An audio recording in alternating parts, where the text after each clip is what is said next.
বর্তমান যুগে আমরা সকলে এটিএম কার্ড ইউজ করে থাকি এবং এটিএম থেকে টাকা তোলার সময় মাঝে মাঝে আমাদের এটিএম কার্ড এটিএম মেশিনে ফেসে যায়।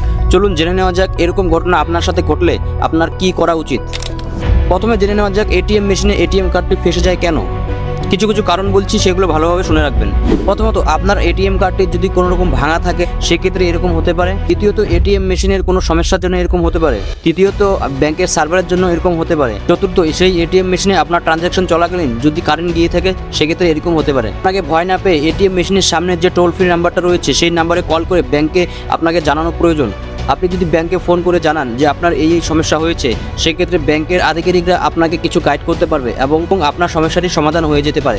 অনেক স্ক্যামার বা দুষ্কৃতীরা এটিএম মেশিনের সামনে একটি কালো রঙের প্লেট বসিয়ে দিয়ে থাকে।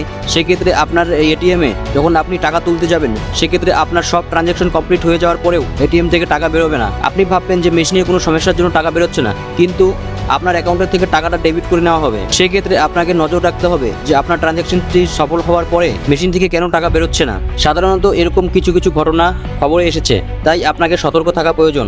ভিডিওটি ভালো লেগে থাকলে লাইক শেয়ার সাবস্ক্রাইব করবেন।